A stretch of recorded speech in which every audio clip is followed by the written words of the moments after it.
மனைவி கணவன் சேர்ந்து வேலை செய்தால் அந்த வீட்டில் பல காரியங்கள் சுலபமாக நடைபெறும். நான் அந்த வேலை செய்ய மாட்டேன், இந்த வேலை செய்ய மாட்டேன் என்று வாதம் செய்தால் மட்டும் அந்த வீட்டில் தெய்வ ஆசீர்வாதங்கள் இருக்காது. ஏனென்றால் இது குடும்ப வாழ்க்கை, இருவரும் பகிர்ந்து நடத்த வேண்டியது. மனைவி கணவன் என்றால் இதில் வேலை பங்கீடு இருக்க வேண்டும். அதேபோல் இது என் வேலை, இது உன் வேலை என்று கூறுவதற்கும் இடமில்லை.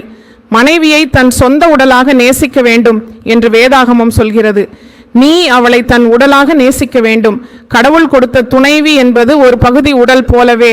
அதனால அவள் அதிகம் வேலை செய்கிற போது உனக்கு அவளிடம் அன்பு இருக்க வேண்டும். அன்பு இல்லாமல் இவை எதுவும் சாத்தியமில்லை. குடும்பத்தில் மெதுவாகவும் அமைதியாகவும் பதில் கிடையாது.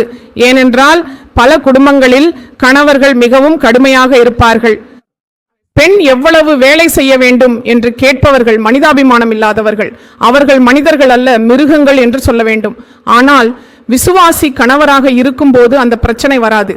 ஆனால் சில குடும்பங்களில் மிகவும் அமைதி இல்லை என்றால் அவர்கள் கணவர்கள் ஒருபோதும் உதவுவதில்லை. அப்படிப்பட்டவர்களுக்கு நான் சொல்ல வேண்டியது என்னவென்றால், மனைவி இருக்கும் வரைக்கும் உனக்கு ஒளி இருக்கும். மனைவி நீ மிகவும் பாடுபட்டு உழைத்தாலும் அவள் இல்லாத போது அந்த குறைவு உனக்கு மிகவும் தெளிவாக தெரியும். அதனால மனைவி கிடைத்தவருக்கு என்ன கிடைத்தது என்றால் நல்லது கிடைத்தது.